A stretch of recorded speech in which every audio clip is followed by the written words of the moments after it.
Her husband, who was proud of his century-old name and spent hours entertaining guests with its history. His grandfather had been baptized in the region of Nicholas I, in Volsk, I believe, by the father of the famous political writer Chernyshevsky, a stout, energetic Greek Orthodox priest who liked to do missionary work among the Jews, who, on top of the spiritual benison, would bestow upon converts the added bonus of his last name, said to me on numerous occasions, "Look, you ought to write a little book in the form of a biography romance about our great man of the 60s. Now, stop frowning. I can foresee all your objections, but believe me, there are, after all, cases where the fascinating beauty of a good man's dedicated life fully redeems the falsity of his literary views, and Nikolai Chernyshevsky was indeed a heroic soul. If you should decide to describe his life, there are many curious things I could tell you.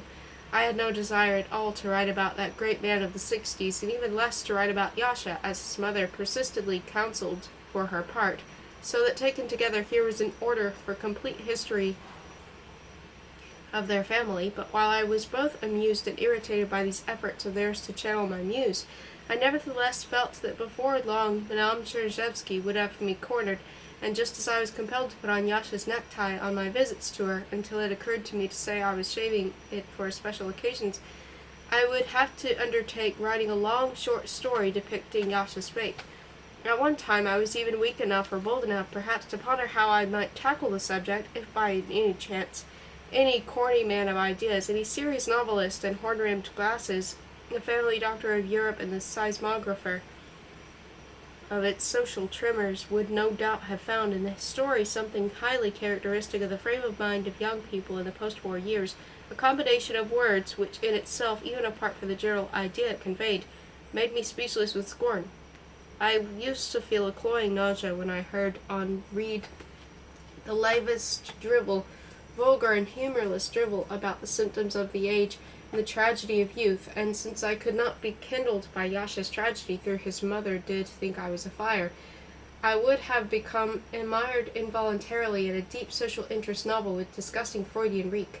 My heart stood still as I exercised my imagination, probing with my toe, as it were, the mica-thin ice over the puddle. I would go so far as to picture myself making a fair copy of my work and bringing it to Madame Chernyshevsky, seating myself in such a way that the lamp would illuminate my fatal road from the left. Thank you, I can see fine this way. And after a brief foreword about how difficult it had been in the sense of responsibility I felt, but here everything would be obscured by the crimson mist of shame. Fortunately, I did not fulfill the order. I am not sure exactly what saved me. For one thing, I kept putting it off too long. For another, certain blessed intervals occurred between our meetings, and then perhaps Madame Chernyshevsky herself grew a little bored with me as a listener. Be that as it may, the story remained unused by the writer, a story that was in fact very simple and sad. Yasha and I had entered Berlin University at almost exactly the same time, but I did not know him, although we must have passed each other many times. Diversity of subjects, he took philosophy, I studied infusoria, diminished the possibility of our association. If I were to return now into that past enriched in but one respect, awareness of the present day, and retrace exactly all my interloping steps, I would certainly notice his face, now so familiar to me through snapshots. It is a funny thing when you imagine yourself returning into the past with a contraband of the present, how weird it would be to encounter there, in unexpected places, the prototypes of today's acquaintances, so young and fresh, who, in a kind of lucid lunacy, do not recognize you. This woman, for instance, whom one loves since yesterday, appears as a young girl, standing practically next to one in a crowded train, while the chance passerby, who 15 years ago asked you the way in the street, now works in the same office as you. Among this throng of the past, only a dozen or so faces would acquire this anachronistic importance, low cards transfigured by the radiance of the dark. And then how confidently one could, but alas, even when you do happen in a dream to make such a return journey, then at the border of the past you present intellect is completely invalidated, and amid the surroundings of a classroom hastily assembled by the nightmare's clumsy property man, you again do not know your lesson with all the forgotten shades of those school throws of old. At the university, Yasha made those close friends with two fellow students, Rudolf Baumann, and German, Olya G., a compatriot. The Russian language papers did not print her name in full. She was a girl of his age and set, even, I think, from the same town as he. Their families, however, were not acquainted. Only once did I have the chance to see her at a literary soiree about 2 years after Yasha's death. I remember her remarkably broad and clear forehead, her aquamarine eyes, and her large red mouth, with black fuzz over the upper lip and a plump mole at the wick. She stood with her arms folded across her soft bosom, and once arousing in me all the proper literary associations, such as the dust of a fair summer evening and the threshold of a highway tavern, a bored girl's observant gaze. As for Rudolph, I never saw him myself, and can conclude only from the words of others that he had pale blonde hair brushed back, was swift in his movements, and handsome in a hard, sinewy way, mindful of a gun-dock. Thus I use a different method to study each of the three individuals, which affects both their substance and their coloration, until at last minute the rays of sun that is my own and yet incomprehensible to me strike them and equalize them in the same burst of light. Yasha kept a diary, and in those notes he neatly defined the mutual relationship between him, Rudolph, and Olya as a triangle inscribed in a circle. The circle represented the normal, simple, Euclidean, as he put it, friendship that united all the three, so that if it alone had existed, their union would have remained happy, carefree, and unbroken. But the triangle inscribed within it was a different system of relationships, complex, agonizing, and slow in forming, which had an existence of its own, quite independent of its common enclosure of uniform friendship. This was the banal triangle of tragedy, formed within an idyllic circle, and the mere presence of such a suspiciously neat structure, to say nothing of the fashionable counterpoint of its development, would never have permitted me to make it into a short story or novel.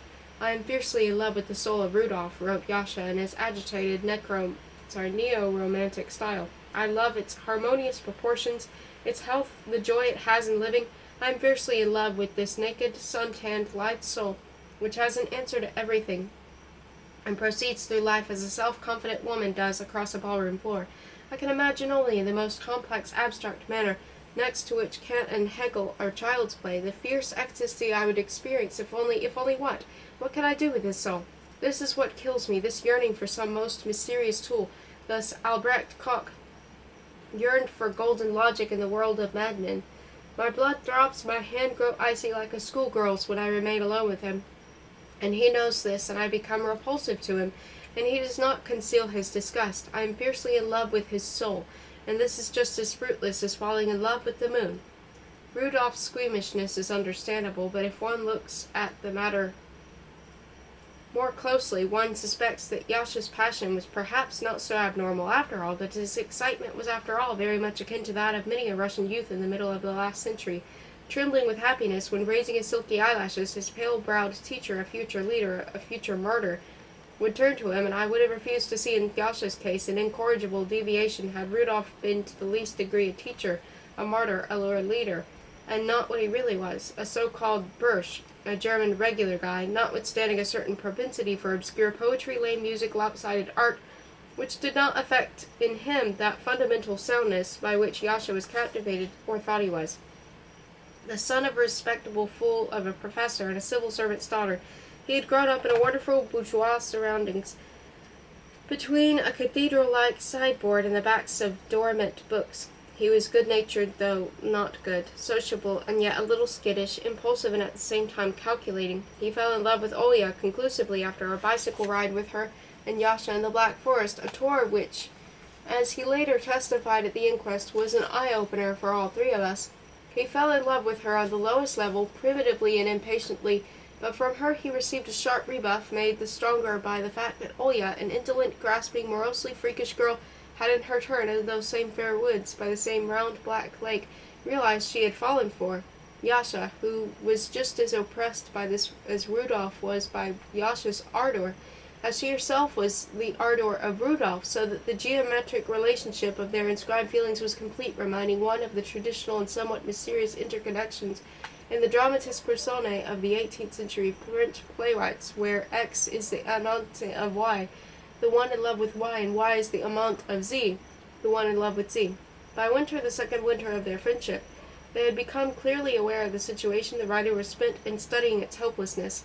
On the surface of everything seemed to be fine. Yasha read incessantly, Rudolph played hockey masterfully, speeding the puck across the ice. Olya studied the history of art, which in the context of the epoch sounds as does the tone of the entire drama in question. Like an unbearably typical and therefore false note. Within, however, a hidden agonizing torment was growing, which became formidably destructive the moment that these unfortunate young people began to find some pleasure in their threefold torture. For a long time they abided by a tacit agreement, each knowing shamelessly and hopelessly everything about the others, never to mention their feelings when the three of them were together, but whenever one of them was absent, the other two would inevitably set to discussing this person and his suffering. For some reason they celebrated New Year's Eve in the restaurant of one of the Berlin railroad stations, perhaps because at railroad stations the armament of time is particularly impressive, and then they went slouching through the vari-colored slush of grim festive streets, and Rudolph ironically proposed a toast to the exposure of their friendship. And since that time, at first discreetly, but soon with all the rapture of frankness, they would jointly discuss their feelings with all three present. It was then that the triangle began to erode its circumference. The elder Chernyshevsky, as well as Rudolph's parents and Olya's mother, a sculptress, obese, black-eyed, and still handsome, with a low voice, who had buried two husbands and used to wear long necklaces that looked like bronze chains, not only did not sense that something doomful was growing, but would have confidently replied should an aimless questioner have turned up among the angels already converging, already swarming and fussing professionally around the cradle where lay a dark little newborn revolver, that everything was all right, that everybody was happy. Afterwards, though, when everything had happened, their cheated memories made every effort to find in the routine past course of identically tinted days traces and evidence of what was to come, and surprisingly they would find them. Thus Madame G., paying a call of condolence on Madame Chernyshevsky, fully believed what she was saying when she insisted that she had presentiments of the tragedy for a long time, since the very day when she had come into the half-dark drawing-room, where motionless poses on a couch and the various sorrowful inclinations of allegories on tombstone bas-reliefs, Olya and her two friends were sitting in silence. This was but a fleeting momentary harmony of shadows, but Madame G. professed to have noticed in that moment, or more likely, she had it set aside in order to return to it a few months later. By spring the revolver had grown. It belonged to Rudolph, but for a long time passed inconspicuously from one to the other, like a warm ring sliding on a string in a parlor game, or a playing card with Black Mary. Strange as it may seem, the idea of disappearing all three together in order that already in a different world an ideal and flawless circle might be restored was being developed most actively by Olya, although now it is hard to determine who first proposed it and when.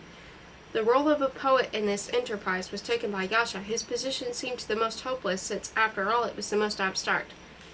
There are, however, sorrows that one does not cure by death, since they can be treated much more simply by life and its changing yearnings. A material bullet is powerless against them, while on the other hand it copes perfectly well with the coarser passions of hearts like Rudolph's and Olya's. A solution had now been found, and discussions of it became especially fascinating. In mid-April, at the flat of the Chernyshevskys then had, something happened that apparently served as the final impulse for the denouncement.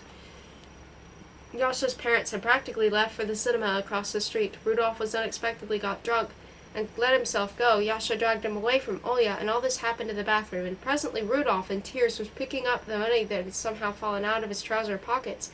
And what impression all three left was shame, and how tempting was the relief offered by the finale scheduled for the next day.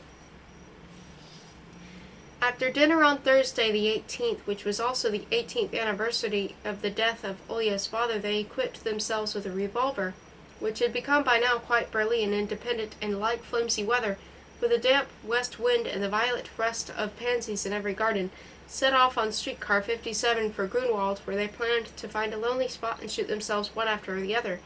They stood on the rear platform of the tram, all three wearing raincoats, with pale puffy faces, and Yasha's big peaked cap, which he had not worn for about 4 years, had for some reason put on today, gave him an oddly plebeian look. Rudolph was hatless, and the wind ruffled his blond hair. Thrown back from the temples, Olya stood leaning against the rear railing, gripping the black stang with a white, firm hand that had a prominent ring on its index finger, and gazed with narrow eyes at the streets flicking by, and at the time kept stepping by mistake on the treadle of the gentle little bell in the floor, intended for the huge stone-like foot of the mountain where the rear of the car became the front. Thus group was noticed from inside the car through the door by Yuli Flipovich Polzner, former tutor of a cousin of Yasha's. Leaning out quickly, he was an alert, self-confident person. He beckoned to Yasha, who recognized him, went inside. "Good thing I ran across you," said Posner, and after he had explained in detail that he was going with his 5-year-old daughter, sitting separately by a window, with a rubber-soft nose pressed against the glass to visit his wife in a maternity ward, he produced his wallet and for the wallet his calling card, and then taking advantage of an accidental stop made by the car, the trolley had come off the wire on a curve, crossed out his old address with a fountain pen and wrote the new one above it. "Here," he said, "give this to your cousin as soon as he comes back from Basel, and remind him, please, that he still has several of my books which I need very much." The tram car was speeding along the Hohenzollern, and its rear platform, Olya and Rudolph continued to stand just as sternly as before in the wind, but a certain mysterious change had occurred. By the act of leaving them alone, although for only a minute, Posner and his daughter got off very soon.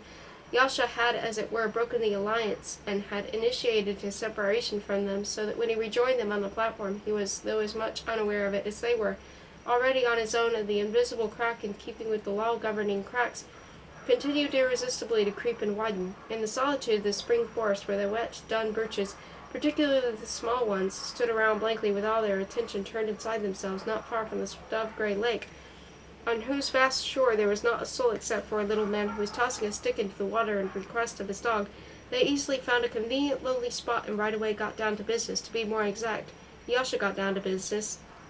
He had that honesty of spirit that imparts to the most reckless act an almost everyday simplicity. He said he would shoot himself first by right of seniority. He was a year older than Rudolph and a month older than Olya, and this simple remark, rendered unnecessary by the stroke of drawn lots, which in its coarse blindness would probably have fallen on him anyway, and throwing off his raincoat and without bidding his friends farewell, which was only natural in view of their identical destination, silently, with clumsy haste, he walked down the slippery, pine-covered slope into a ravine heavily overgrown with scrub oak and bramble bushes, which, despite April's limpidity, completely concealed him from the others.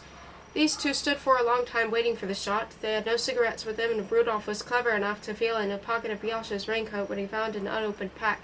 The sky had grown overcast, the pines were rustling cautiously, and it seemed from below that their blind branches were groping for something. High above them, fabulously fast, their long necks extended. 2 wild ducks flew past, one slightly behind the other.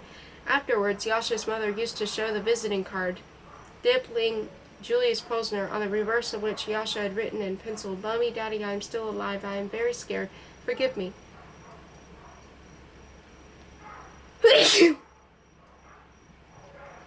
Finally, Rudolph could stand it no longer and climbed down to see what was the matter with him. Yasha was sitting on a log among last year's still unanswered leaves, but he did not turn. He only said, "I'll be ready in a minute." There was something tense about his back, as if he were controlling an acute pain. Rudolph rejoined Olya, but no sooner had he reached her than both of them heard the dull pop of the shot.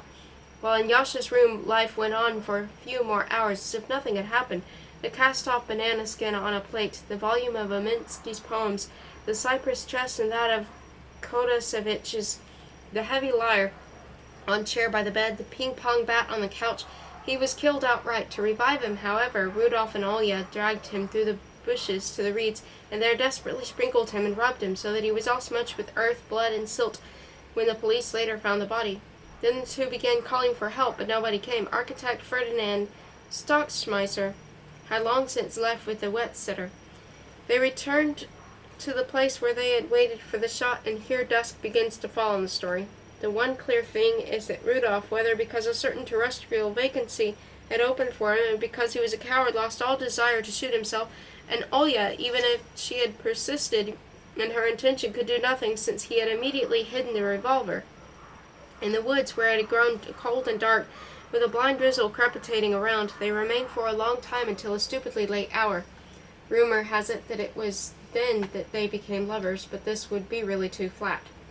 At about midnight, at the corner of a street poetically named Lilac Lane, a police sergeant listened skeptically to their horrible, voluble tale. There is a kind of hysterical state that assumes the semblance of childish swaggering. If Madame Chernyshevsky had met Olya immediately after the event, then perhaps some kind of sentimental sense would have come of it for them both.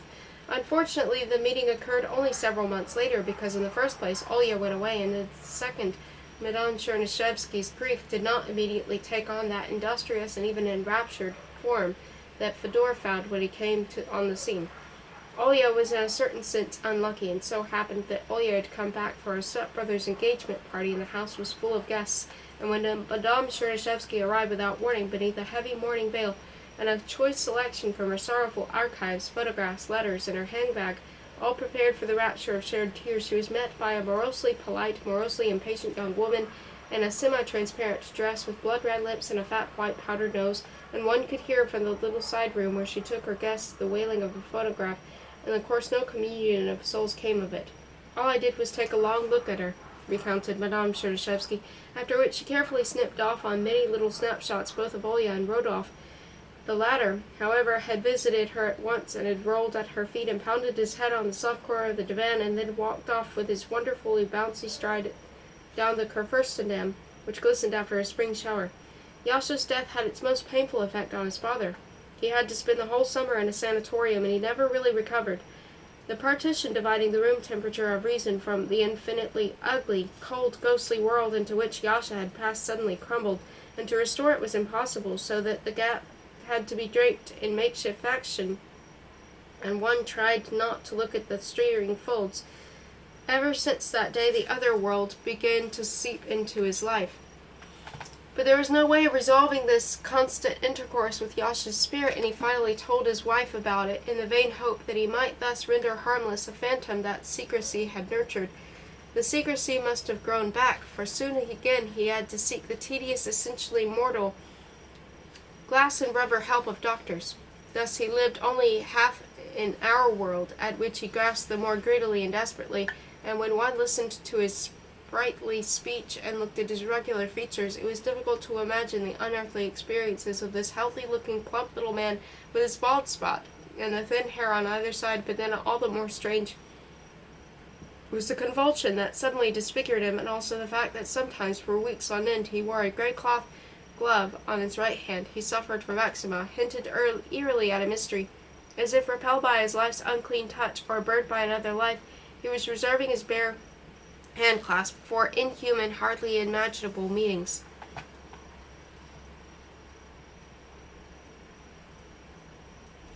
Meanwhile, nothing stopped with Yasha's death, and many interesting things were happening. In Russia, one observed the spread of abortions and the revival of summer houses. In England, there were strikes of some kind or other. Lenin made his sloppy end. Deuce, Puccini, and Anatole France died. Mallory and Irving perished in the summit of Everest, and old Prince Dolgoruki, in the shoes of plaited leather thong, secretly visited Russia to see again the buckwheat in bloom, while in Berlin 3-wheeled taxis appeared only to disappear again shortly afterwards, and the first dirigible slowly stepped across the ocean, and papers spoke a great deal about Ku Sheng Solin and Tutankhamen, and one Sunday a young Berlin merchant with his locksmith friend set out on a trip to the country in a large 4-wheel cart, with only the slightest smell of blood, rented from his neighbor, a butcher. 2 fat servant maids of the merchant's 2 small children sat in a plush chairs set on the wagon. The children cried. The merchant and his pal guzzled beer and drove the horses hard. The weather was beautiful, so that in their high spirits they deliberately hit a cleverly cornered cyclist, beat him up violently in the ditch, tore his portfolio to bits — he was an artist — and rolled on very happy. And when he had come to his senses, the artist overtook them in a tavern garden, but the policeman who had tried to establish their identities was also beaten up, after which these very happily rolled on along the highway. And when they saw the police motorcycles were gaining on them, they opened fire with revolvers, and in the ensuing gunplay a bullet killed the merry merchant's 3-year-old son. "Listen, we ought to change the subject," Madame Chernyshevsky said softly. "I'm afraid to have my husband listen to the things like that. You do have a new poem, don't you? Fyodor Konstantinovitch is going to read us a poem," she proclaimed loudly. But Vasilev, half reclining, having in one hand a monumental cigarette holder with a nicotineless cigarette, and with the other absent-mindedly tousling a doll, which was exuding all kinds of emotional evolutions in her lap, nevertheless went on for a good half minute about how that gay incident had been investigated in court the previous day. "I haven't got anything with me, and I don't know the high heart," Fedor repeated several times.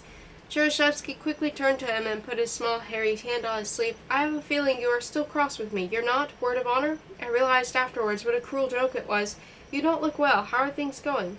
You never really did explain to me why you changed your lodgings." He explained. At the boarding house where he had lived for a year and a half, people he knew suddenly moved in. Very kind, innocently intrusive boors who kept dropping in for a chat. Their room was near his, and before long Fedor had the feeling that the wall between him had crumbled, and he was defenseless. Of course, in the case of Yasha's father, no change of residence could possibly have helped. Vasilev got up. Whistling softly, his huge back bent slightly. He was examining the books on the shelves. He pulled one out, opened it, stopped whistling, and wheezing instead began reading the first page to himself. His place on the couch was taken by Lyubov Makrovna, and her large purse. Now that her tired eyes were naked, her expression grew softer as with a seldom humored hand she stroked the golden back of Tamara's head. "Yes," Vasilev said abruptly, slamming the book down and cramming it into the first available opening. "All things in the world must end, comrades. As for me, I must get up at 7 tomorrow." Engineer Kern took a look at his wrist. "Oh, stay a while longer," said Madame Chernyshevsky, her blue eyes beaming imploringly, and turning to the engineer, who had risen and stood behind his empty chair, which he slightly moved to one side. Thus a Russian merchant who has drunk his fill of tea might turn his glass upside down on the saucer. She started talking about the lecture he had agreed to deliver the next Saturday meeting. Its title was Alexander Blok and the War. "I put Blok and the War on the announcements by mistake," she said, "but it doesn't make any difference, does it?" "On the contrary, it certainly does make a difference," replied Kern with a smile on his thin lips. But with murder behind his thick eyeglasses, without unclasping his hands which were joined on his abdomen, Blok and the War conveys the proper meaning, the personal nature of the speaker's own observations, while Blok and War, if you will excuse me, is philosophy. And now they all began gradually to grow less distinct, to ripple with the random agitation of a fog, and then vanish altogether. The other outlines, weaving in figure-8 patterns, were evaporating. Through here, there, a bright point still glowed, the cordial glint in an eye, the gleam of a bracelet. There was also a momentary reappearance in the intently furrowed forehead of Vasilev, who was shaking somebody's already dissolving hand, and at the very last there was a floating glimpse of pistachio-colored straw, decorated with silk roses, Lyubov Markovna's hat. And now everything was gone, and into the smoky parlor, without a sound, in his bedroom slippers came Yasha, thinking that his father had already retired. With a magic tinkling by the light of crimson lanterns, dim beings were repairing the pavement at the corner of the square, and Fedor, who did not have money for the streetcar, was walking home. He had forgotten to borrow from the Chernyshevskys those 2 or 3 marks that would have tided him over until he got paid for a lesson of translation. This thought alone would not have disturbed him, had he not been possessed by a general feeling of wretchedness consisting of that rotten disappointment. He had imagined so vividly the success of his book, and a chill leak in his left shoe, and the fear of imminent night in a new place. He was tired, he was dissatisfied with himself for wasting the tender beginning of the night, and he was tormented by the feeling that there was some line of thought that he had not pursued to its conclusion that day, and now could never finish. He was walking along streets that had already long since insinuated themselves into his acquaintance. As if that were not enough, they expected affection. They had even purchased in advance in his future memories space next to St. Petersburg, an adjacent grave. He walked along these dark, glossy streets, and the blind houses retreated, backing or sidling into the brown sky of the Berlin night, which nevertheless had its soft spots here and there, spots that would melt under one's gaze, allowing it to obtain a few stars. Here at last is the square where we dined, and the tall brick church, and the still quite transparent poplar, resembling the nervous system of a giant. Here also is the public toilet, reminiscent of Baba Yaga's gingerbread cottage. In the gloom of the small public garden, crossed obliquely by the faint light of a street lamp, the beautiful girl who for the last 8 years had kept refusing to be incarnated, so vividly was the memory of his first love, was sitting on a cinder-gray bench. But when he got closer, he saw that only the bent shadow of the poplar trunk was sitting there. He turned into his street, plunging in it as in cold water. He was so loath to go back. Such melancholy was promised him by that room, that malevolent wardrobe, that daybed. He located his front door, disguised by darkness, and pulled out his keys. None of them would open the door. "What's this?" he muttered crossly, looking at the key-bit, and then furiously began jamming it in again. "What the h—" he exclaimed, and retreated one step in order to throw back his head and make out the house number. Yes, it was the right house. He was just about to bend over the lock once more when a sudden truth dawned upon him. They were, of course, the boarding-house keys, which he had carried away in his raincoat pocket by mistake when he moved today, and the new ones he must have remained in the room that he now wanted to get into much more than a moment ago. In those days, Berlin janitors were for the most part opulent bullies who had corpulent wives and belonged out of the petty bourgeois considerations to the Communist Party, while Russian tenants quailed before them, accustomed to subjection. We everywhere appoint over ourselves the shadow of supervision. Fedor understood perfectly how stupid it was to be afraid of an old fool with a bobbing Adam's apple, but still he could not bring himself to wake him up after midnight, to summon him up out of his giant feather bed, to perform the act of pushing the button, even though it was more than likely that no one would answer, squeeze as he might.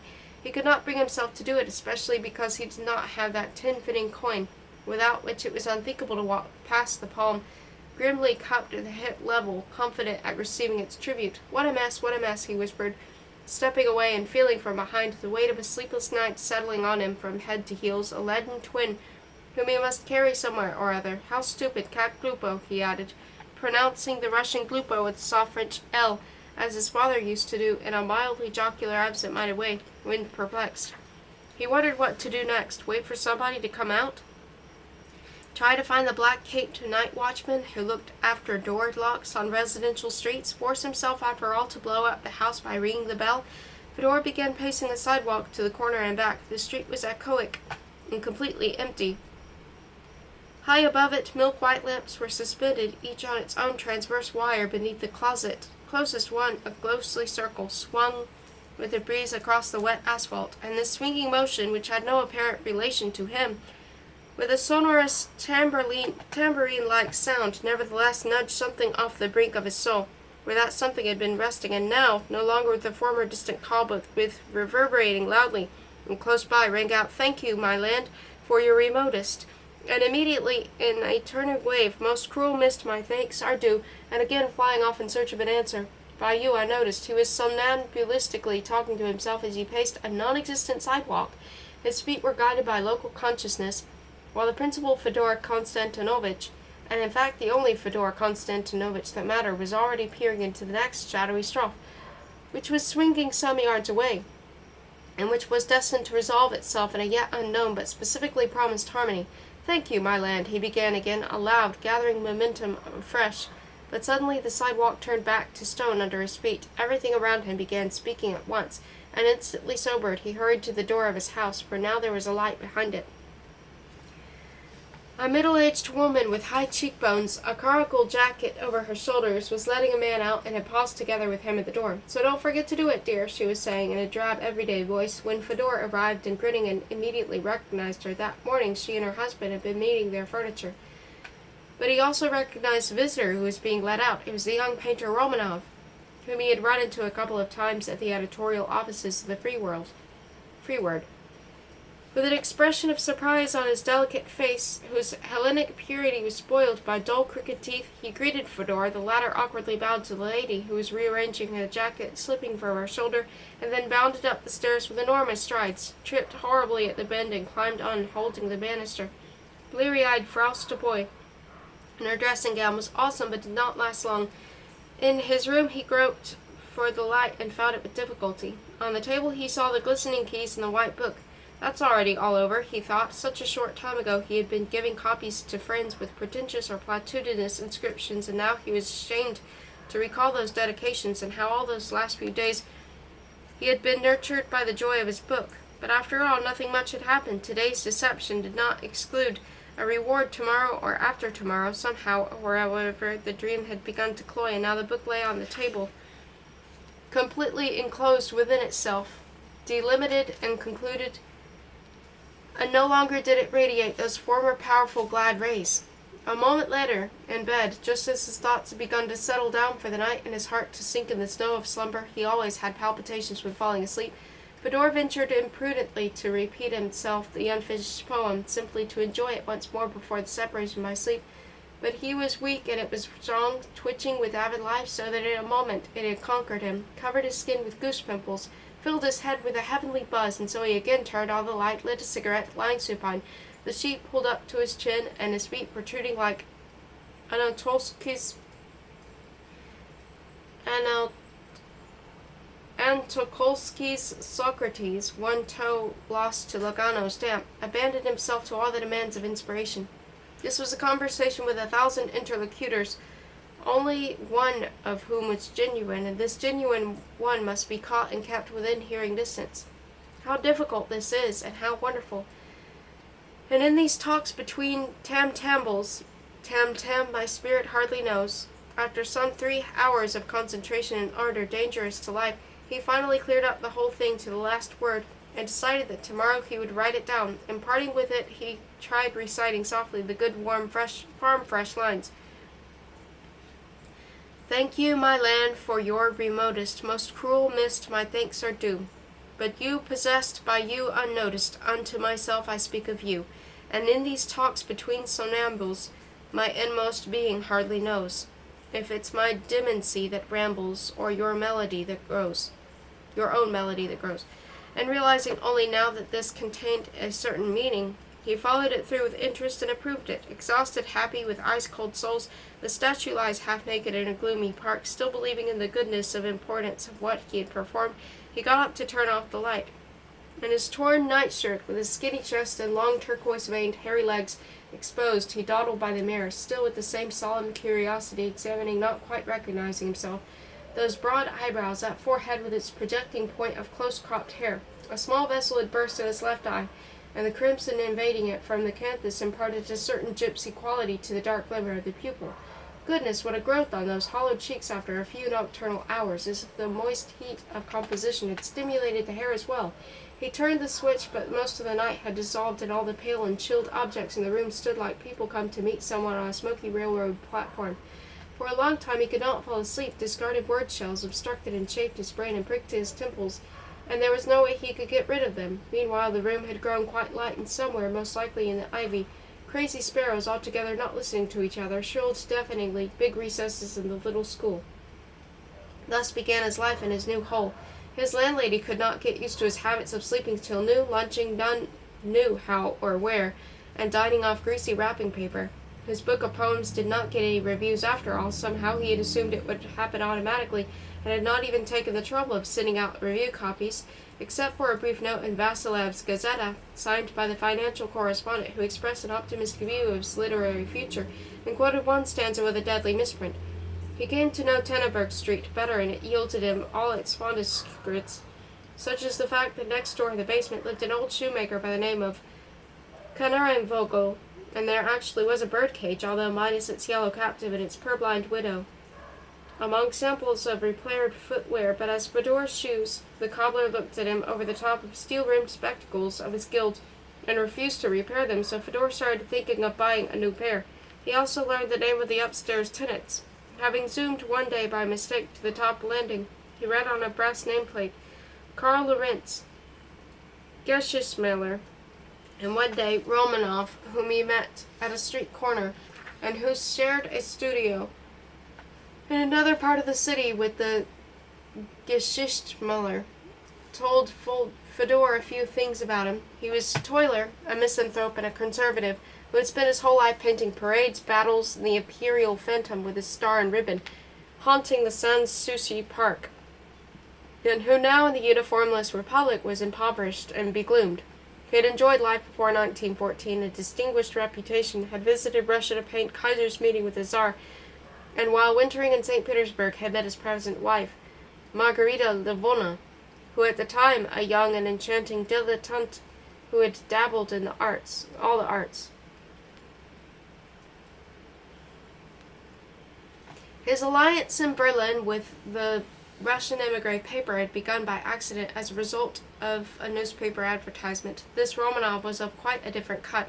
Lorenz developed a sudden attachment to him, but since the day of Romanov's first exhibition, in which he showed his portrait of Countess Dix, stark naked with corset marks on her stomach, holding her own self diminished to 1/3 life size, had considered him a madman and a swindler. Many, however, were captivated by the young artist's bold and original gift. Extraordinary successes were predicted for him, and some even saw in him the originator of a neo-naturalist school. After passing through all the trials of so-called modernism, He was said to have arrived at a renovated, interesting, and somewhat cold narrative art.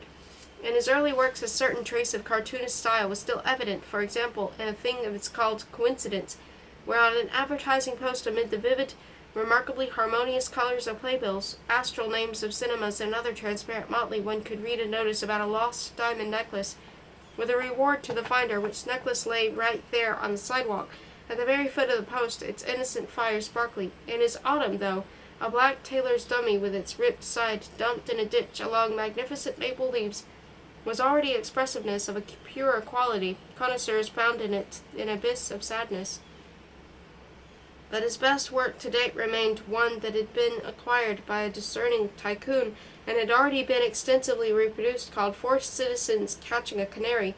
All four were in black, broad-shouldered, top-hatted, although for some reason one of them was barefoot, and placed in an odd, exultant, and at the same time wary poses beneath the strikingly sunny foliage of a squarely trimmed linden tree, in which hid the bird, perhaps the one that had escaped from my shoemaker's cage. I was obscurely thrilled by Romanov's strange, beautiful, yet venomous art. I perceived in it both a forestalling and a forewarning. Having far outdistanced my own art, it simultaneously illuminated for it the dangers of the way. As for the man itself, I found him boring to the point of revulsion. I could not stand his extremely rapid, extremely lisping speech, accompanied by a totally irrelevant, automatic rolling of his shining eyes. "Listen," he said, spurting at my chin. "Why don't you let me introduce you to Margarita Lawrence? She has told me to bring you over some night. Do come. We hold little soirees in the studio, you know, with music, sandwiches, red lampshades. A lot of young people come. The Polonsky girl, the Shidlovsky brothers, Zina Mertz." These names were unknown to me. I felt no desire to spend evenings in the company of this Vlad Romanov, nor did Loritz's pug-faced wife interest me in any way, so not only did I not accept the invitation, but since that time I began avoiding the artist. In the morning of the potato hawker's cry, "Pruna Kartoffel," rang out in the street in a high-disciplined sing-song, that now the young vegetable's heart throbs, or else a sepulchral bass proclaimed "Blumenerd." The thump of rugs being beaten was sometimes rejoined by a hurdy-gurdy, which was painted brown and mounted on squalid cart wheels, and a circular design on its front depicting an idyllic brook, cranking now with his right hand, now with the left. The sharp-eyed organ grinder pumped out a thick "O Sole Mio." The sun was already inviting me into the square. In its garden a young chestnut tree, still unable to walk alone and therefore supported by a stake, suddenly came out with a flower bigger than itself. The lilacs, however, did not bloom for a long time, but when they finally made up their mind, then within one night, which left a considerable number of cigarette butts under the benches, they encircled the garden with ruffled richness.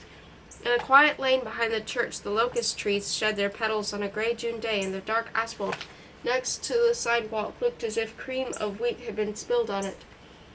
In the rose beds around the statue of the bronze runner, the Dutch glory disengaged the corners of its red petals, and was followed by General Arnold Jansen. One happy and cloudless day in July, a very successful ant flight was staged. The females would take to the air, the sparrows also taking to the air would devour them, and in places where nobody bothered them, they kept crawling along the gravel and shedding their feeble prop-room wings. From Denmark, the papers reported that as a result of heat wave there, numerous cases of insanity were being observed. People were tearing off their clothes and jumping into the canals. Male gypsy moths dashed about in wild zigzags. The lindens went through all their involved, aromatic, messy metamorphoses.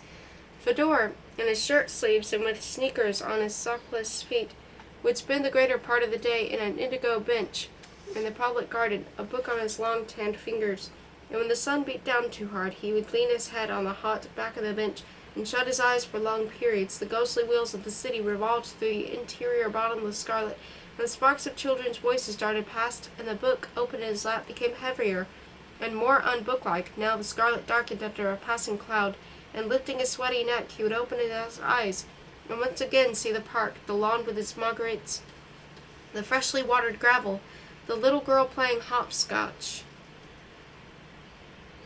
with herself, the pram and the baby consisting of 2 eyes, and pink rattle, and the journey of the blinded, breathing, radiant dusk through the cloud.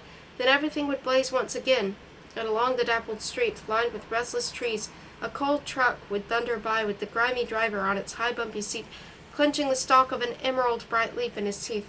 In the late afternoon he would go to give a lesson to a businessman with sandy eyelashes who looked at him with a dull gaze of malevolent perplexity as Fedor unconcernedly read him Shakespeare, or to a schoolgirl in a black jumper whom he sometimes felt like kissing on her bent yellowish nape, or to a jolly thick-set fellow who had served in an imperial navy, who said est, aye aye, and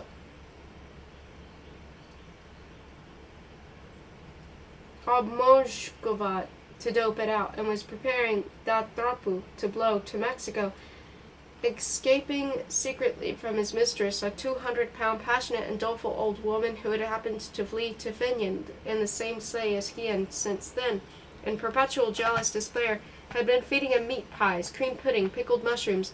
Besides these English lessons, there were lucrative commercial translations, reports on the low-sound conductivity of tile floors, or treaties about ball bearings, and finally a modest but particularly precious income came from his lyrical poems, which he composed in a kind of drunken trance, and always with that same nostalgic patriotic fervor. Some of them did not materialize in final form, dissolving instead, fertilizing the innermost depths, while others, completely polished and equipped with all their commas, were taken to the newspaper office, first via a subway train and with glinting reflections rapidly ascending its vertical stings of brass, and then in the strange emptiness of an enormous elevator on the 9th floor, where at the end of a corridor the color of gray modeling clay, in a narrow little room smelling of the decaying corpse of actuality, as the number 1 office comic used to crack, sat the secretary, a moonlight, phlegmatic person, ageless and virtually sexless, who had more than once saved the day when angered by some item in Vasilev's liberal paper menacing rowdies would come. German Trotskyists, hired locally, or some robust Russian fascist, a rogue and a mystic. The telephone jangled, Ripley proofs breezed past, the theater critic kept reading a stray Russian newspaper from Vilna. "Why do we owe you money? Nothing of the kind," the secretary would say. When the door to the room on the right opened, one could hear the juicily dictating voice of Getz, or Stupashin clearing his throat, and among the clatter of several typewriters one could make out the swift rat-tat-tat of tomorrow. At the left was Vasilev's office. His lustrine jacket grew tight across his plump shoulders, as standing before the lectern he was a writing table and puffing like some powerful machine. He wrote the leading article in his untidy handwriting with its schoolroom blots. Had it no improvement in sight, or the situation in China, suddenly stopping, lost in thought, he made a noise like a metal scraper as he scratched his large bearded cheek with one finger and narrowed his eye, overhung by a raffish black brow, without a single gray hair in it, remembered in Russia to this day. By the window, outside which there was a similar multi-office building, with the repairs going on so highly in the sky that it seemed as though they might as well do something about the ragged rent in the great cloud bank, stood a bowl with an orange and a half and an appetizing jar of yogurt, and a bookcase in its locked bottom compartment. Forbidden cigars and a large blue and red heart were preserved. A table was cluttered with the old trash of Soviet newspapers, cheap books with lurid covers, letters requesting, reminding, rebuking, and squeezed out half of an orange.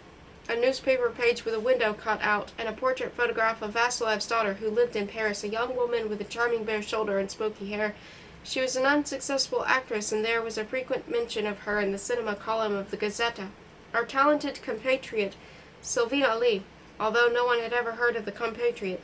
Vasilev would good-humoredly accept Fedor's poems and print them, not because he liked them, generally he did not even read them, but because it was absolutely immaterial to them, what adorned the non-political part of his paper. Having ascertained once for all the level of literacy below which a given contributor by nature could not fall, Vasilev gave him a free hand, even if he were given barely rose above 0. And poems, since they were mere trifles, passed almost entirely without control, trickling through the openings, where rubbish of greater weight and volume would have got stuck. But what joyful, exciting squealing arose in the peacock copies of our emigre poetry from Latvia to the Riviera, their printed mine. And mine, Fedor himself, who felt he had only one rival, Konchiev, who, by the way, was not a contributor to the Gazeta, did not concern himself with his neighbors in print, and rejoiced over his poems no less than the others. There were times when he could not wait for the evening mail that brought his copy, and instead would buy one half an hour earlier in the street, and shamelessly, scarcely having left the newsstand, catching the reddish light near the fruit stands where mountains of oranges glowed in the blue of early twilight, would unfold the paper and sometimes find nothing, something else had squeezed it out. But if he found it, he would gather the pages more conveniently, and resuming his progress along the sidewalk, read his poem over several times, varying the inner intonations, that is, imagining one by one the various mental ways the poem would be read, perhaps was now being read, by those whose opinion he considered important, in which each of those different incarnations he would almost physically feel a change in the color of his eyes, and also in the color behind his eyes, and in the taste of his mouth, and the more he liked the chef d'oeuvre du jour, the more perfectly and succulently he could read it through the eyes of others. Having thus dawdled away the summer, giving birth to, raised, and stopped loving forever some 24 poems, he went out one clear and cool day, a Saturday, tonight is the meeting, to make an important purchase. The fallen leaves lay not flat on the sidewalk, but wrapped into stiffly crumpled, so that from under each protruded a blue corner of shadow. Carrying a broom, the little old woman in a clean apron, with a small sharp face and disproportionately large feet, came out of her gingerbread cottage with its candy windows. Yes, it was autumn. He walked happily. Everything was fine. Morning had brought a letter from his mother, who was planning to come and visit him at Christmas, and through his deteriorating summer footwear, he felt the ground with extraordinary sensitivity, and he walked across an unpaved section next to deserted vegetable garden plots with their faint burnt odor, between houses which turned the sliced-off blackness of their other walls toward him. And there in front of lacy bowers grew cabbages beaded with large bright drops, and the bluish stalks of withered carnations and sunflowers, their heavy bulldog faces bowed. For a long time he had wanted to express somehow that he was in his feet, that he had the feeling of Russia, that he could touch and recognize all of her with his soles, as a blind man feels with his palms. And it was a pity when he reached the end of the stretch of the brown earth, and once again had to step along the resonant sidewalk. A young woman in a black dress with a shiny forehead and quick wandering eyes sat down at his feet for the 8th time, sideways on a stool, nimbly extracted a narrow shoe from the rustling interior of its box, spread her elbows apart as they slackened the edges, glanced abstractedly aside as she loosened the laces, and then, producing a shoe-horn from her bosom, addressed Fedora's large, shy, poorly darned foot.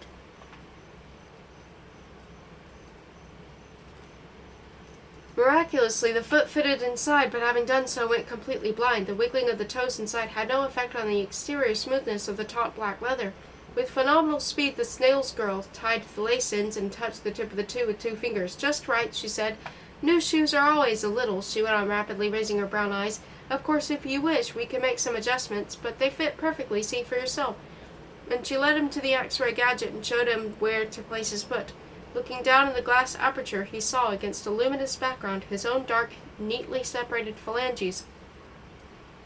With this, I'll step ashore from Sharon's ferry." Putting on the other shoe as well, he walked along the carpet the length of the store and back, glancing sideways at the ankle-high mirror which reflected his beautiful step, at his trouser leg, now looking twice its age. "Yes, they're fine," he said cravenly.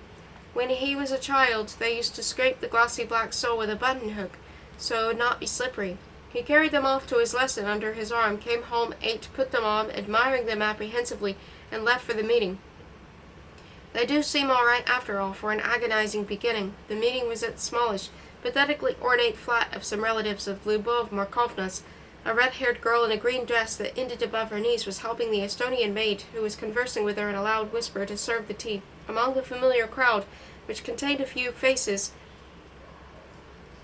Fedor at once descried Konchiev, who was attending for the first time. He looked at the round-shouldered, almost humpbacked figure of this unpleasantly quiet man whose mysteriously growing talent could have been checked only by the ringful poison in a glass of wine.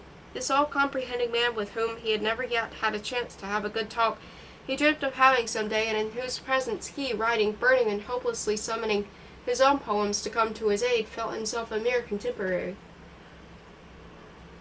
That young face was of the Central Russian type and seemed a little common in a kind of oddly old-fashioned way, and was bounded above by wavy hair and below by starched collar wings, and at first in the presence of this man, Fedor experienced a glow of discomfort. But 3 ladies were smiling at him from the sofa, Chernyshevsky and salaaming to him from afar. Getz was racing like a bear at a magazine he had brought for him, which contained Konchiev's beginning of a long poem, and an article by Christopher Mortis entitled "The Voice of Pushkin's Mary in Contemporary Poetry." Behind him somebody pronounced, with the intonation of explanatory response, "Godunov Sherdintsev." Never mind, Fedor thought rapidly, smiling to himself, looking around and tapping the end of the cigarette against his eagle-emblazoned cigarette case. Never mind, we'll still clink eggs someday, he and I, and we'll see who's crack. Tomorrow was indicating a vacant chair to him, and as he made his way to it, he again thought that he heard the sonorous ring of his name. When young people of his age, lovers of poetry, followed him on occasion, with that special gaze that glides like a swallow across a poet's mirrory heart, he would feel inside him the chill of a quickening, a bracing pride. It was the forerunner of his future fame. But there was also another earthly fame, the faithful echo of the past. He was proud of the attention of his young coevals, but no less proud of the curiosity of older people, who saw in him the son of a great explorer, a courageous eccentric, who had discovered new animals in Tibet, the Pamirs, and other blue lands. "Here," said Madame Chernyshevsky with her dewy smile, "I want you to meet." She introduced him to one Skotsarov, who had recently escaped from Moscow, was a friendly fellow, and had ray-like lines around his eyes, a pear-shaped nose, and a thin beard, and a dapper, youthful, melodiously talkative little wife in a silk shawl. In short, a couple of that more or less academic type that was so familiar to Fedor through his memory of the people who used to flicker around his father.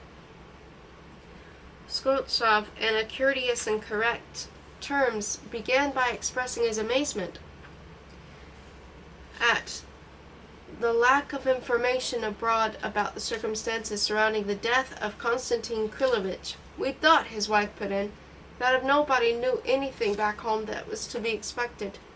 "Yes," Skvortsov continued, "I recall terribly clearly how one day I happened to be present at a dinner in honor of your father, and how Kozlov, Peter Kuzmix, the explorer, remarked wittily that Gudanov Chernintsev looked upon Central Asia as his private game reserve.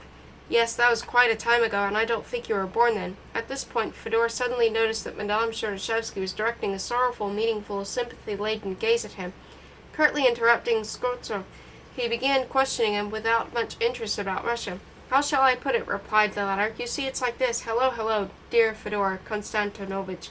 A fat lawyer, who resembled an overfed turtle, shouted this over Fedor's head, although already shaking his head while pushing through the crowd, and by now was already greeting someone else. Then Vasilev rose from his seat and, leaning lightly on the table for a moment, with splayed fingers, in a position peculiar to shopkeepers and orators, announced that the meeting was opened. "Mr. Bush," he added, "will now read to us his new philosophical tragedy. Herman Ivanovich Bush, an elderly, shy, solidly built, likable gentleman from Riga, with a head that looked like Beethoven's, seated himself at a little empire table, emitted a throaty rumble, and unfolded his manuscript. His hands trembled perceptibly, and continued to tremble throughout the reading. From the very beginning it was apparent that the road led to disaster. The Rigan's farcical accent and bizarre solecisms were incompatible with the obscurity of his meaning. When already in the prologue there appeared a lone companion, Odenikoi Sputnik, instead of Odeniki Sputnik, lone wayfarer. Walking along that road, Fedor still hoped against hope that this was a metaphysical paradox and not a traitorous lapsus. The chief of the town guard, not admitting the traveler, repeated several times that he would not pass definitely, rhyming with nightly. The town was a coastal one, the lone companion was coming from the hinterland, and the crew of the Greek vessel was carousing there. This conversation went on in the street of Sin. First prostitute, "All is water. That is what my client Thales says." Second prostitute, "All is air. Young Anaximenes told me." Third prostitute, "All is number. My bald Pythagoras cannot be wrong." Fourth prostitute, "Heraclitus caresses me, whispering, 'All is fire.'" Lone companion enters, "All is fate." There were also two choruses, one of which somehow managed to represent the De Broglie's waves and logic of history, while the other chorus, the good one, argued with it. "First sailor, second sailor, third sailor," continued Bush, enumerating the conversing characters, and his nervous bass voice edged with moisture. There also appeared 3 flower vendors, a lilies woman, a violets woman, and a woman of different flowers. Suddenly something gave, and little landslides began among the audience. Before long, certain power lines formed in various directions all across the room, a network of exchanged glances between 3 or 4, then 5 or 6, then 10 people, which represented a third of the gathering.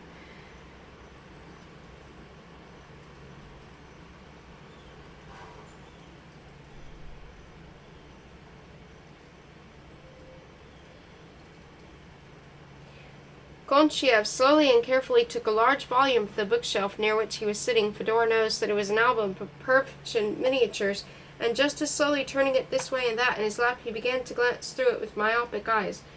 Madame Chernyshevsky wore a surprised and hurt expression, but in keeping with her secret ethics, somehow tied up with the memory of her son, she was forcing herself to listen. Bush was reading rapidly. His glossy jowls gyrated. The horseshoe in his black tie sparkled, while beneath the table his feet stood pigeon-toed, and as the idiotic symbolism of the tragedy became ever deeper, more involved and less comprehensible, the painfully repressed, subterraneously raging hilarity more and more desperately needed an outlet, and many were already bending over, afraid to look, and when the dance of the maskers began in the square, someone, Getz, it was coughed, and together with the cough there issued a certain additional whoop, whereupon Getz covered his face with his hands and after a while emerged again with a senselessly bright countenance and humid bald head, while on the couch Tamara had simply laid down and was rocking as if in the throes of labor, while Fedor, who was deprived of protection, shed floods of tears, tortured by the forced noiselessness of what was going on inside of him. Unexpectedly, Vasilev turned in his chair so ponderously that a leg collapsed with a crack, and Vasilev lurched forward with a changed expression, but did not fall, and in this event, not funny in itself, served as a pretext for an elemental, orgiastic explosion to interrupt the reading. And while Vasilev was transferring his bulk to another chair, Herman Ivanovich Bush, knitting his magnificent but quite unfruitful brow, jotted something on the manuscript with a pencil stub, and in the relieved calm, an unidentified woman uttered something in a separate final moan, but Bush was already going on. Lily's woman. You're all upset about something today, sister. Woman of different flowers. Yes, the fortune-teller told me that my daughter would marry yesterday's passerby. Daughter. Oh, I did not even notice him. Lily's woman. And he did not notice her. Hear, hear, chimed the chorus, as in the British Parliament.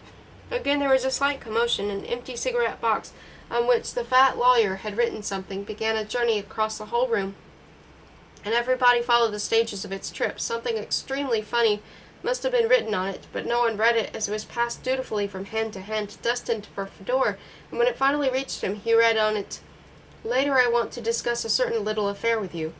The last act was nearing its conclusion. The god of laughter imperceptibly forsook Fedor, and he gazed meditatively at the shine of his shoe. Onto the cold shore from the ferry, the right one pinched more than the left. Konchiev, his mouth half open, was leafing through the final pages of an album. Zenev's curtain, exclaimed Bush, accenting the last syllable instead of the first. Vasilev announced that there would be an intermission. Most of the audience had rumpled and wilted look, as after a night in a third-class coach. Bush had rolled his tragedy in a thick tube and was standing in a far corner, and it seemed to him that in the din of voices that formed and spread constant ripples of admiration, Lyubov Markovna offered him some tea, and that his powerful face suddenly assumed a defenseless, gentle expression, and blissfully licking his lips, he bent toward the glass that had been handed him. Fedor observed this from afar with a certain feeling of awe, while behind him he heard the following. Please give me some explanation, the angry voice of Madame Chernyshevsky. Well, you know, such things do happen, the guiltily debonair Vasilev. I asked for an explanation, but my dear lady, what can I do now? Well, didn't you read it beforehand? Didn't he bring it to you at the office? I thought you said it was a serious, interesting work, a significant work. Yes, that's true, a first impression, you know. When I skimmed it, I did not take into consideration how it would sound. I was fooled. It's really baffling, but go over to him, Alexandra Yakovlevna. Say something to him. The lawyer grasped Fedor above the elbow. You're just the person I'm looking for. It suddenly occurred to me that there is something for you here. A client of mine came to me. He requires a German translation of some papers of his for a divorce case. Don't you see? The Germans who are handling the affair for him have a Russian girl in their office, but apparently she will be able to do only part of it, and they need someone who will help her out with the rest. Would you undertake this? Here, let me take your telephone number. Gemach. Ladies and gentlemen, be seated, please, rang out Vasilev's voice. Now we shall have a discussion of the work that has been read. Those who wish to participate, please sign up. Just then Fedor saw that Konchiev, stooping and with his hand behind his lapel, was making a serpentine course toward the exit. Fedor followed, nearly forgetting his magazine in the process. In the anteroom they were joined by old Stupushin. He frequently moved from one rented room to another, but lived always so far from the center of the city that these changes, important and complicated for him, seemed to others to happen in a ethereal world, beyond the horizon of human worries. Draping a skimpy, gray-striped scarf around his neck, he held it in place with his chin in Russian manner, while also in the Russian manner he got into his overcoat by means of several dorsal jerks. "Well, he certainly gave us a treat," he said as they descended, accompanied by the maid with the front door key. "I confess I didn't listen very carefully," commented Konchiev. Stupashin went to wait for a rare, almost legendary streetcar, while Godunov, Sherdintsev, and Konchiev set out in the opposite direction to walk as far as the corner. "What a nasty weather," said Godunov Sherdintsev. "Yes, it's quite cold," agreed Konchiev. "Rotten, and in what part do you live?" "Charlottensburg." Well, that's quite a way. You walking?" "Oh, yes, walking. I think that here I must—" "Yes, you turn right, I go straight." They said goodbye. Brr, what a wind. Wait a minute, though. I'll see you home. Surely you're a night owl like me, and I don't have to expound to you on the black enchantment of stone promenades, so didn't listen to our poor lecturer? Only at the beginning, and then only with half an ear. However, I don't think it was quite as bad as that. You were examining Persian miniatures in a book. Did you not notice one, an amazing resemblance in the collection of the St. Petersburg Public Library, done, I think, by Riza Abbasi, say about 300 years ago, that man kneeling, struggling with the baby dragons, big-nosed, mustachioed, Stalin? Yes, I think that one is the strongest of the lot. By the way, I've read your very remarkable collection of poems. Actually, of course, they are but the models of your future novels. Yes, someday I'm going to produce prose in which thought and music are conjoined, as are the folds of life and sleep. Thanks for the courteous quotation. You have a genuine love of literature, don't you? I believe so. You see, the way I look at it, there are only two kinds of books, bedside and wastebasket. Either I love a writer fervently, or I throw him out entirely. A bit severe, isn't it? And a bit dangerous. Don't forget that the whole of Russian literature is the literature of one's century, and after the most lenient eliminations takes up no more than 3 to 3,500 printed sheets, and scarcely one half of this is worth the bookshelf, to say nothing of the bedside table. With such quantitative scantiness, we must resign ourselves to the fact that our Pegasus is piebald, that not everything about a bad writer is bad, and not all about a good one is good. Perhaps you will give me some examples so that I can refute them. Certainly, if you open Goncharov, or stop right there, don't tell me you have a kind word for Oblomov, that first Illich who is the ruin of Russia, and the joy of social critics, or you want to discuss the miserable hygienic conditions of Victorian seductions, crinoline and damp garden bench, or perhaps the style. What about his precipice, where Raisky at the moments of pensiveness is shown with rosy moisture shimmering between his lips, which reminds me somehow of Paisminsky's protagonists, each of whom under the stress of violent emotion massages his chest with his hand. Here, I shall trap you. Aren't there some good things in the same Paisminsky? For example, those footmen in the vestibule during a ball who play catch with the ladies' velveteen booth. Horribly muddy and worn. Aha! And since we are speaking of second-rank authors, what do you think of Leskov? Well, let me see. Amusing anglicisms crop up in his style, such as "eto bya durnya vech." This was a bad thing, instead of simply "ploko delo." As to this contrived punning distortions, no, spare me, I don't find them funny, and his verbosity, good God! His Soboyan could easily be condensed to 2 newspaper feuilletons, and I don't know which was worse, his virtuous Britishers or his virtuous clerics. And yet, how about his image of Jesus the ghostly Galilean, cool and gentle, in a robe of the color of ripening plum, or his description of a yawning dog's mouth with its bluish palate as if smeared with pomade, or that lightning of his that at night illuminates the room in detail, even to the magnesium oxide left on a silver spoon. Yes, I grant you he has a Latin feeling for blueness, lividus. Lloyd Tolstoy, on the other hand, preferred violet shades and the bliss of stepping barefoot with the rooks upon the rich dark soil of plowed fields. Of course I should never have bought them. You're right, they pinch unbearably. We have moved up to the first rank. Don't tell me you can find weak spots there too. In such stories as The Blizzard, leave Pushkin alone. He is the gold reserve of our literature. And over there is Chekhov's hamper, which contains enough food for years to come, and a whimpering puppy, and a bottle of Crimean wine. Wait, let's go back to the forebears. Gogol? I think we can accept his entire organism. Turgenev? Dostoevsky? Bedlam turned back into Bethlehem. That's Dostoevsky for you. With one reservation, our friend Mortis says. In the Karamazovs, there is somewhere a circular mark left by a wet wine glass on an outdoor table. That's worth saving as one uses your approach. But don't tell me all is well, Turgenev. Remember those inept tete-a-tetes in acacia arbors?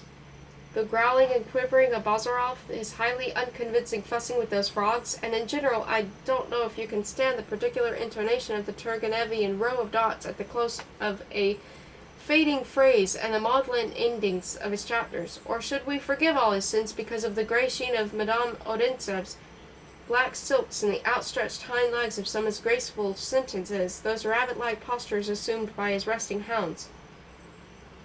My father used to find all kinds of howlers in Turgenev's and Tolstoy's hunting scenes and descriptions of nature, and as for the wretched Askakov, let's not even discuss his disgraceful blunders in that field.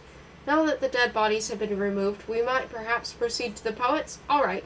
By the way, speaking of dead bodies, has it ever occurred to you that in Lermontov's most famous short poem, The Familiar Corpse, at the end of it's extremely funny? What he really wanted to say was, corpse of the man she once knew. The posthumous acquaintance is unjustified and meaningless. Of late it's Trutchev and shares my night lodgings most often. A worthy house guest, and how do you feel about Nekrasov's iambics, or don't you have a taste for him? Oh, I do. There is in his best verse a certain guitar twang, a sob and gasp, for instance. Fett, a more refined artist, somehow lacks. I have a feeling that Fett's secret weakness is his rationality and stress on antitheses. This hasn't escaped you, has it? Our oafish school of social intent writers criticized him for the wrong reasons. No, I can't forgive him everything, for it rang out in the darkening meadow, for dew tears of rapture shed at the night, for the wing-fanning, breathing butterfly. And so we move on to the next century. Mind the step. You and I began to rave about poetry in our boyhood, didn't we? Refresh my memory. How did it go? How the rims of the clouds palpitate. Poor old Valmont. Or illuminated from Blockside, clouds of chimerical solace. Oh, but it would have been a crime to be choosy here.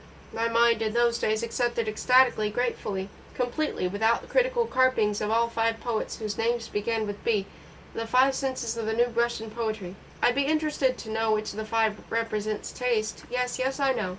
There are aphorisms that, like airplanes, stay up only while they are in motion. But we are talking about the dawn. How did it begin with you? When my eyes opened to the alphabet, sorry, that sounds pretentious, but the fact is, since childhood, I have been afflicted with the most intense and elaborate audition colorée, so that you too, like Rimbaud, could have written not a mere sonnet, but a fat opus, with auditive hues he never dreamt of. For instance, the various numerous ahs of the 4 languages which I speak differ for me in tinge, going from lacquered black to splintery gray, like different sorts of wood. I recommend to you my pink flannel M. I don't know if you remember the insulating cotton wool which was removed with the storm windows in spring. Well, that is my Russian Y, or rather ugh, so grubby and dull that words are ashamed to begin with it. If I had some paints handy, I would mix burnt sienna and sepia for you so as to match the color of a gutta percha ch sound, and you would appreciate my radiant S if I could pour into your cupped hands some of those luminant sapphires that I touched as a child, trembling and not understanding when my mother, dressed for a ball, uncontrollably sobbing, allowed her perfectly celestial treasures to flow out of their abyss into her palm. Out of their cases onto black velvet, and then suddenly locked everything up and did not go anywhere at all, in spite of the impassioned persuasions of her brother, who kept pacing up and down the rooms, giving fillip to the furniture and shrugging his epaulettes. And if one turned the curtain slightly on the side window of the oriel, one could see along the receding riverfront facades in the blue blackness of the night, the motionless magic of an imperial illumination, the ominous blaze of diamond monograms, colored bulbs and coronal designs. Buchstaben von Feuer. In short, yes, I know what is coming. Shall I finish this banal and soul-rending tale for you? How you delighted in any poem that happened along, how at 10 you were writing dramas, and at 15 elegies, and all about sunsets, blocks incognita who passed slowly in between the drunkards. By the way, who was she? A young married woman. It lasted a little less than 2 years. Until my escape from Russia, she was lovely and sweet, with large eyes and slightly bony hands, and somehow I have remained faithful to her even to this day. Her taste in poetry was limited to fashionable gypsy lyrics, and she adored poker, and she died in typhus. God knows where, God knows how. And what comes now? Would you say it's worth going on writing verse? Oh, decidedly, to the very end. Even at this moment, I am happy in spite of the degrading pain in my pinched toes. To tell the truth, I again feel that turbulence, that excitement. Once again I shall spend the whole night.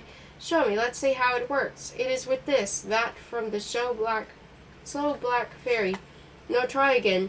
Through that snow that falls on water never freezing, keep trying. Under the vertical slow snow, and a grey enjambment Lithian weather. In the usual season, with this, I'll step upon the shore some day. That's better, but be careful not to squander the excitement. Oh, that's all right. My point is that one cannot help being unhappy with this tingling sensation in the skin of your brow, as from an excess of vinegar in chopped peach. Do you know what has just occurred to me? That river is not the Lethe, but rather the Styx. Never mind. Let's proceed. And now a crooked bow looms near the ferry, and Charon with his boat hook in the dark reaches for it, catches it, and very slowly the bark revolves. The silent bark, homeward, homeward. I feel tonight like composing with pen in hand. What a moon! What a black smell of leaves and earth from behind these railings! And what a pity no one has overheard the brilliant colloquy that I would have liked so much to hold with you. Never mind, it won't be wasted. In fact, I'm glad it turned out this way. Whose business is it that actually we parted at the very first corner, and that I have been reciting a fictitious dialogue with myself as supplied by a self-teaching handbook of literary inspiration?